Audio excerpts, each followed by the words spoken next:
Olwaleero tuzze wano tubadde twasaba dda kkooti ekkiriza abantu baffe bafulume baddeyo eka ku kakalu ke bayita beyiro, naye olunaku bwe lwatuweebwa olunaku olwaleero nga 3 empapula zaatuuse ew'abawaabi ba gavumenti, naye beekwasizza ne bagamba nti akadde katono, baagalamu akadde basobole nabo okuddamu ku ebyo ebyayogeddwa, bakole n'okunoonyereza.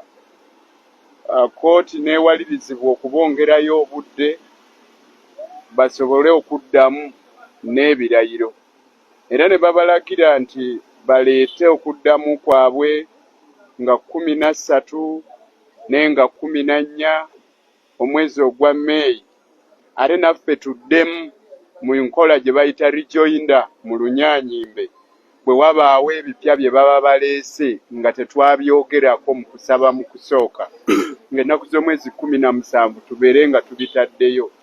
Awo oluvannyuma tukomewo mu maaso g'omulamuzi ng'ennaku z'omwezi 2 omwezi ogwa May ku ssaawa 3:30.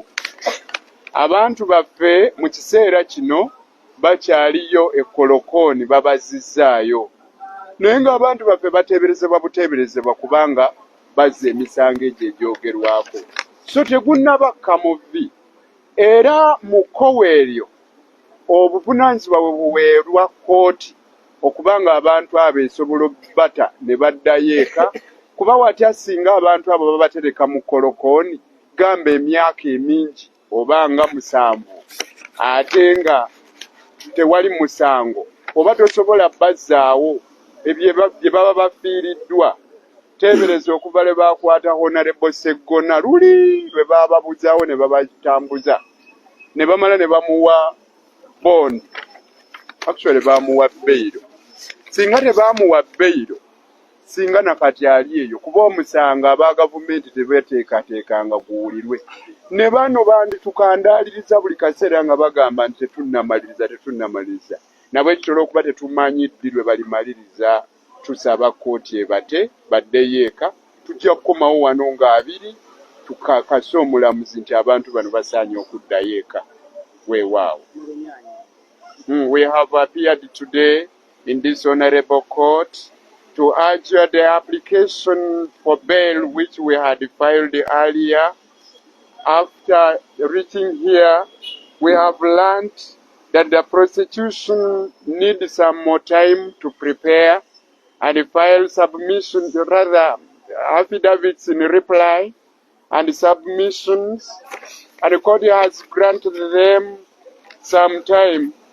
They are meant to file their reply by 13th and 14th May 2024. We are given more time to file in rejoinder on 17th May, and the matter has been adjourned to 20th May at 9:30 a.m. for hearing. The matter is meant to come up for hearing of bail application. We believe that the court will be persuaded and grant bail to our clients who are presumed to be innocent. At this moment, you can not say that our clients are guilty. No, because it is just an allegation.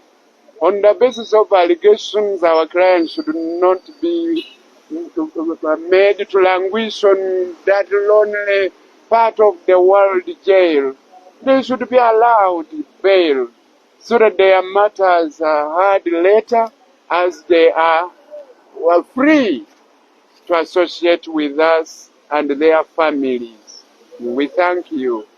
Thank you very much. Thank you very much. Honorable. Yes. The pleasure of that.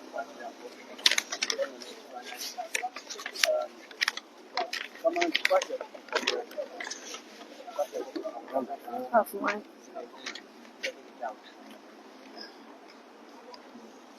Council, ground chiko mutadeyo okuyiwa kw'abantu. olunaku lwa leero tuzze okulaba nga abantu baffe omwenda beeyimirirwa Magala Umaru ne banne era ensonga ez'essimba ze tusimbyeko essiira kwe kuba nti bano si bazzi ba misango bateeberezebwa buteeberezebwa bayina ebifo we babeera mu Uganda era nga tebasobola kudduka bwe babeera nga bateereddwa ate beetaaga okufuna obujjanjabi olw'endwadde ez'enjawulo ezitasobola kujjanjabibwa mu kkomera gye bali bannayuganda abalina famire ze balina okudda okubeera nga balabirira ate nga baludde ebbanga ddene kwalimanda okumpi okugenda ddala mu myezi egisukka mu 9 nga tebannaba kusindikibwa ku kkooti eno enkulu so tusuubira tezo ezimu ku nsonga kkooti zejja okusinziirako okulaba nti abantu baffe bateebwa kubanga balina eddembe ly'okweyimirirwa ffe tuzze olunaku olwaleero n'ababeeyimirira bonna nga beeteefuteefu nga n'empapula zaffe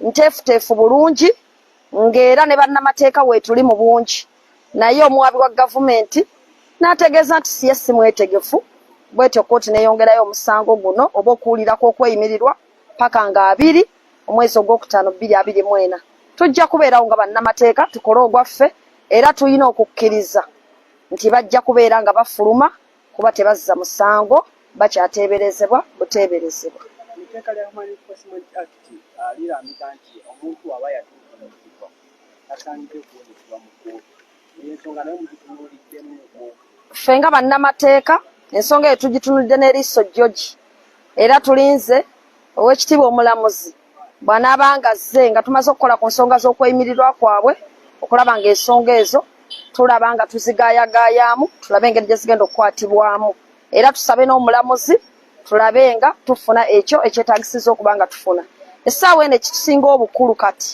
kusooka kulaba nti abantu baffe omwenda bavuddeyo then ezi applications endala zonna oba okusaba okulala tujja kulaba nga tukukolako oluvannyuma bali mu mbeera kubanga abantu bagaanidde okgendayo abasibe bali mu mbeera si nnungi emyezi egisukka mu 9 ng'oli ekitalya oli eruzira ng'ate olina obulwadde obutasobola kujjanjabibwa komera bulungi olaba n'amalwaliro gaffe agali ebweru omuntu asiita n'okufuna obujjanjabi obutegeerekeka naye ate olwo ali mu kkomera so embeera si nnungi ate nga tukimanyi bulungi nti bangi baatulugunyizibwa naye ffe nga bannamateeka tugenda kukola ogwaffe tulabe nti abantu baffe bafuna obwenkanya basically our bail application entails many grounds but among others we say the accused persons are presumed innocent until proven guilty so they have a right to be granted bail but also they have fixed places overboard within the jurisdiction of Uganda and they'll abide by the bail terms but they also suffer from ailments that cannot be adequately treated in prison. So we believe that these are some of the grounds that court will look at. And you know, we have brought the sureties, they are all here. And they are substantial people, they are relatives, they are close friends. So we hope that the court will listen to the bail application, find our sureties substantial, and then grant the 9 accused persons bail. Thank you. Okay. You're welcome. I want ababiri tukyabanoonyerezaako ekibiina kikyayagala kubeetegereza bulungi kuba tutomanya abajjidde mu mbeera ki then tulyoke tubasabire tewali buze. What is council Elliot has already left? I think he has left. Okay. Nfunirako. Let me put this there. Kati ekiriwo council Elliot has I can brief them. Get? Kale ssebo taata. Kale ssebo. Kale ssebo kanzije mukama wange. Yes. Yes, abantu baffe tuli wano ku kkooti ya ICD nga bwe mubirabye ku kkooti eno bannamawulire babadde tebakkirizibwamu munda wamu ne abali ku live coverages bonna balindidde wabweru naye olunaku olwaleero abantu baffe omwenda baleeteddwa mu kkooti okuli Muyodi Hamidu, Katumba Abdallah, Kalyango Muhammad, Male Sulaiman, Kairugala Wilba, Magala Umar, Katumba Abdu, Makumbi Isa, Sechide Hamidu. Abo omwenda bali ku miscellaneous application 007 of 2024.